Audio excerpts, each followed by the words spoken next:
Hello မင်္ဂလာပါဒီနေ့သင်ကြားပေးမှာကတော့ Grade 6သင်ကြားသူအခန်းနှစ်ဖြစ်ပါတယ်အခန်းနှစ်ကရှိကလေ့ကျင့်ခန်းနှစ်တက်မှသင်ပြီးွားပြီဆိုတော့အခုနှစ်တက်မှနှစ်မြင်းပိုင်းအကြောင်းကိုသင်ပေးမှာပါအစအဆုံးမရှိဖြောက်တန်းနေသောမြင်းတစ်ချောင်းကိုမြင်းဖြောင်းဟုဆိုခဲ့သည့်အတွက်မြင်းတစ်ချောင်းကိုပုံဖြစ်အစအဆုံးမဆွဲသားနိုင်ကြောင်းသိခဲ့ပြီးဖြစ်သည်ယခုမြင်းတစ်ချောင်းသည်၎င်းဤအစိတ်အပိုင်းတစ်ခုဖြင့်ဆွဲသားဖော်ပြပုံကိုဆက်လက်လေ့လာမည်မြင်းဖြောင်းဆိုတာကဆရာမတို့ကဘယ်ဘက်ချမ်းကိုလည်းဆက်သွားလို့ရမယ်ညာဘက်ချမ်းကိုလည်းဆက်သွားလို့ရမယ်အဆုံးမရှိမြင်းအဲ့ဒီမြင်းကိုဘာလို့မှလဲဆိုလို့ရှိရင်သူ့ရဲ့အစိတ်ပိုင်းလေးတစ်ခုမြင်းဖြောင်းရဲ့အစိတ်ပိုင်းလေးတစ်ခုကိုလေ့လာရမှာနော်နှစ်တက်သက်မှာမြင်းပိုင်းဤအဓိပ္ပာယ်မြင်းဖြောင်း Lကိုပေးထားတယ်အဲ့ဒီမှာအမှတ် A နဲ့အမှတ် B ဆိုတာလေးကိုတွေ့ရမယ်နော်ပုံနှစ်တက်သက်မှာပုံနှစ်တက်သက်မှာတွေ့တွင် LN သည်မြင်းဖြောင်းတစ်ချောင်းဖြစ်ပြီး LN မြင်းဖြောင်းတစ်ချောင်းဖြစ်ပြီး A နှင့် B တို့သည် LN ပေါ်ရှိအမှတ်သေးများဖြစ်သည် A နှင့် B ကြားရှိမြင်းဖြောင်းဤအဓိပ္ပာယ်ကိုမြင်းဖြောင်းဤအစိတ်အပိုင်းကိုမြင်း LN ဤမြင်းပိုင်းတစ်ခုသို့မဟုတ်မြင်းပိုင်း AB ဟုရေးသည် LN ဤမြင်းပိုင်းနော် AB ဒီ L နဲ့ N ကြားထဲမှာရှိနေတဲ့ AB အမှတ်ကလေးကိုဒါကို LN ဤမြင်းပိုင်းတစ်ခုသို့မဟုတ်မြင်းပိုင်း AB နော်မြင်းပိုင်း AB လို့ခေါ်မယ် A နဲ့ B တို့ကိုမြင်းပိုင်းဤအဆုံးမှတ်များဟုခေါ်သည် end point မြင်းပိုင်းရဲ့အဆုံးမှတ် end point နော် end point အဆုံးမှတ်ရှိတာကိုမြင်းပိုင်းလို့ခေါ်ပါမယ်နော်သင်္ကေတအားဖြင့်မြင်းပိုင်း AB ကို AB ရဲ့အပေါ်မှာဗာလေးတယ်ဘာမှမပါဘူးနော်ဥတီရဘာမှမပါတဲ့အပေါ်မှာမြင်းချောင်းလေးတစ်ခုဆွဲလိုက်မယ်ဟူရေးမည် AB ဒီအဆုံးမှတ် A ကလည်းအဆုံးရှိမယ် B ကလည်းအဆုံးရှိမယ်အဆုံးမှတ် A နှင့် B ရှိသောမြင်းပိုင်းဖြစ်သည်အကယ်၍မြင်းပိုင်းတစ်ခုသည်အမှတ်နှစ်ခုကိုပေးထားလျင်ထိုမြင်းပိုင်းကိုပြည့်စုံစွာသတ်မှတ်နိုင်သည်ယခုအခါမြင်းဖြောင်းမြင်းတန်းနှင့်မြင်းပိုင်းတို့ကိုကွဲပြားသောသင်္ကေတအသီးသီးဖြင့်ဖော်ပြနိုင်ကြောင်းတွေ့ရသည်ဆရာမတို့ကမြင်းဖြောင်းအကြောင်းလည်းသင်ပြီးွားပြီမြင်းတန်းအကြောင်းလည်းသင်ပြီးွားပြီအခုမြင်းပိုင်းအကြောင်းသင်တာဆိုတော့အဲ့ဒီသုံးခုရဲ့သင်္ကေတတွေကိုပြန်ကြည့်ရအောင်နော်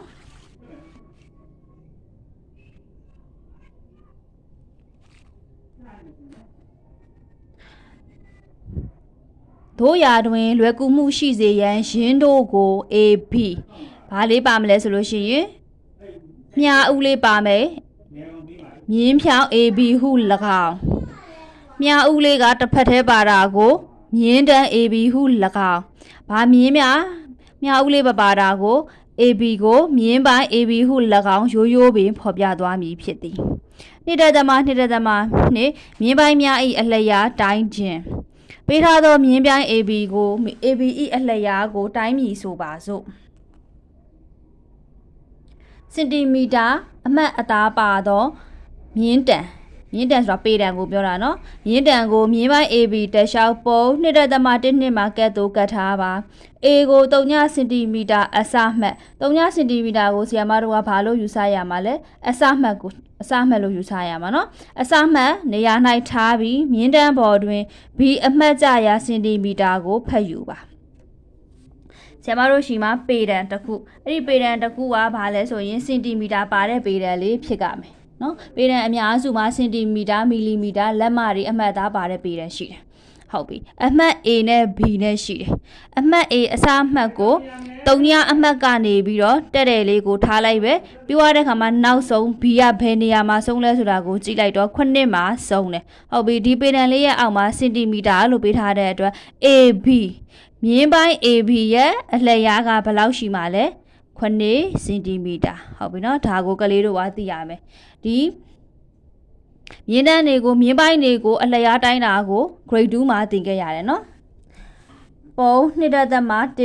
AB ညီမျှခြင်း9စင်တီမီတာဟုတ်ပြီဒါဆိုလို့ရှိရင်လေ့ကျင့်ခန်းကိုသွားရအောင်လေ့ကျင့်ခန်းနှစ်တက်သက်မှာ2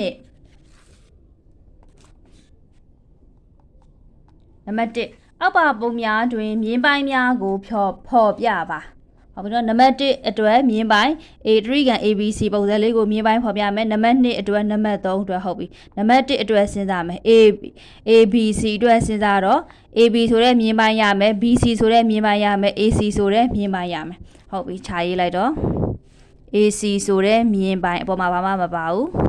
AB ဆိုတဲ့မြင်းပိုင်း BC ဆိုတဲ့မြင်းပိုင်း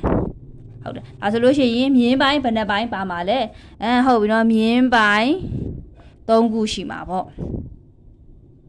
သူကမေကွန်းမှာပါသေးရနော်ပုံတစ်ခုစီမှာမြင်းပိုင်းမြည်များပါရှိတဲ့နည်းလို့ပေးထားတယ်ဒါကြောင့် AB ရဲ့ BC ရဲ့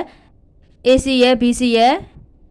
AC AB BC ဆိုပြီးတော့3ခုပါမယ်ဟုတ်ပြီနံပါတ်2ကိုကြည့်ရအောင်နံပါတ်2ဆရာမတို့ကအပြင်မြင်းပိုင်းလေးတွေကိုအရင်ဆုံးလုပ်လိုက်မယ်အပြင်မြင်းပိုင်းလေးတွေကိုအရင်ဆုံးလုပ်လိုက်မယ်ဆိုတော့သူကဘယ်နှခုရှိမှာလဲ4ခုဟုတ်ပြီအဲ့ဒါလေးတွေကိုရေးရအောင် DE မြင်းပိုင်း DE EF မြင်းပိုင်း EF FG မြင်းပိုင်း FG မြင်းပိုင်း GD DG တူတူပဲခေါ်လို့ရနော်ဆီယမခေါ်လို့ကောင်းအောင်လို့ DG လို့ခေါ်လိုက်မယ်ဟုတ်ပြီဒါဆိုရင်ဘယ်နှခုရပါလဲ4ခုရပါပြီဟုတ်ပြီနောက်တော့တစ်ခုအလဲမှာရှိအောင်ပဲဒီအရှည်ကြီးကိုခေါ်ကြည့်မယ်ဆီယမတို့နော်ဒီအရှည်ကြီးကိုခေါ်တဲ့အခါမှာဘယ်လောက်ဘာရမှာလဲ DF မြင်းပိုင်း DF ဟုတ်ပြီဒီမှာဆိုလို့ရှိရင်ဆရာမတို့ဒီမှာ DH နဲ့ HF နဲ့ဆိုပြီးတော့ဘာလုပ်လို့ရသေးလဲဟုတ်တယ်နှစ်ပိုင်းပိုင်းလို့ရသေးဒါကိုဆရာမဒီအပေါ်လေးမှာရေးလိုက်မယ်နော်နေရာမဆက်တော့လို့ DH HF DH HF မြင်းပိုင်းဟုတ်ပြီနောက်တစ်ခုဒီမှာ cross မြင်းဖြစ်တဲ့ GE GE ပြီးသွားတဲ့အခါမှာ GHHE မြင်းပိုင်းဟုတ်ပြီဒါဆိုရင်1 2 3 4 5 6 9 10 1 2 3 4 5ဟုတ်ပြီနော်ဒါကြောင့်မြင်းပိုင်းဘယ်နှပိုင်းရမှာလဲ10ခုရမယ်10ပိုင်းရမယ်နော်နံပါတ်3ကအပြင်ဟာလေးတွေကိုဆရာမတို့အရင်ဆုံးရေးလိုက်မယ်တော့မြင်းပိုင်း PQ QR မြင်းပိုင်း RSST เนาะမြင်းပိုင်း RS နဲ့မြင်းပိုင်း ST နဲ့ပြီးရင် TPPT မြင်းပိုင်း PT ဟုတ်ပြီအပြင်ခွန်တွေအကုန်လုံးပြီးသွားပြီဆိုလို့ရှိရင်အထဲထဲကဘာနဲ့ကြံမလဲ PR နဲ့ PS နဲ့ကြံမယ်အားကြောင့်1 2 3 4 5 6ခု1 2 3 4 5 6ခုမြင်းပိုင်းဘယ်နှပိုင်းရမှာလဲဟုတ်တယ်နော်9ပိုင်းရမှာပါနံပါတ်2ပုံ2.1လေးတွင်မြင်းပိုင်းများမြည်များစီရှိတဲ့နီးဘယ်လောက်ရှိလဲရှာပေးမယ်ဟုတ်ပြီနော်ရဲချရေးလဲရတယ်မရေးလဲရတယ်အမေဒီမှာဒီချက်ကရေးလိုက်မယ်ကဲ A ကနေစပြီးတော့စခေါ်ကြည့်မယ်အဲ့တော့ AB A ကနေစတော့ AC ADဟုတ်ပြီရေးလိုက်မယ်နော်ဒီဘက်ချမ်းလေးပါမြင်းပိုင်း AB မြင်းပိုင်း AC မြင်းပိုင်း AD A နဲ့ပြီးသွားပြီဆိုလို့ရှိရင် A အတွက်ပြီးသွားပြီဆိုလို့ရှိရင် B ကနေစရှာကြည့်မယ် B ကနေစရှာကြည့်တော့ BCCD မြင်းပိုင်း BC မြင်းပိုင်း CD ဟုတ်ပြီ A အတွက်လည်းပြီးသွားပြီ B အတွက်လည်းပြီးသွားပြီဆိုလို့ရှိရင် C ကနေစရှာလိုက်တော့မြင်းပိုင်းဗာလေးလေဆိုရင်တော့ဒီမှာ BC မြင်းပိုင်းဒါလေးကနောက်ဆုံးကျန်တာလေးက CD ဒါဆိုရင်ဘယ်နှပိုင်းရမှာလဲအပေါ်က A နဲ့စတာက1 2 3 B နဲ့စတာက2ခု C နဲ့စတာက1ခုဆိုတော့6ခုမြင်းပိုင်းမြည်များစီရှိမည်ဒီဆိုလို့ရှိရင်မြင်းပိုင်း6ပိုင်းစီရှိပါမည်နံပါတ်3ကျိုင်းနေတဲ့ရာမြင်းပိုင်း3ဆွဲပြီးအလျားကိုကားကြည့်စင်တီမီတာခါခွေလက်မဖြေးတိုင်းတာပါဒါတွေကကြတော့ចောင်းသားတွေလောက်ကမယ်သင်ခန်းစာဖြစ်တဲ့အတွက်ကိုပါကိုကျိုင်းနေတဲ့ရာမြင်းပိုင်း3ပိုင်းကိုဆွဲလိုက်မယ်เนาะအဲ့ဒီကိုဆွဲထားတဲ့မြင်းပိုင်းတွေကိုအလျားတိုင်းတဲ့အခါမှာစင်တီမီတာနဲ့လည်းဖော်ပြပေးရမယ်လက်မနဲ့လည်းဖော်ပြပေးရမယ်เนาะဟုတ်ပါပြီအားလုံးပဲကျေးဇူးတင်ပါတယ်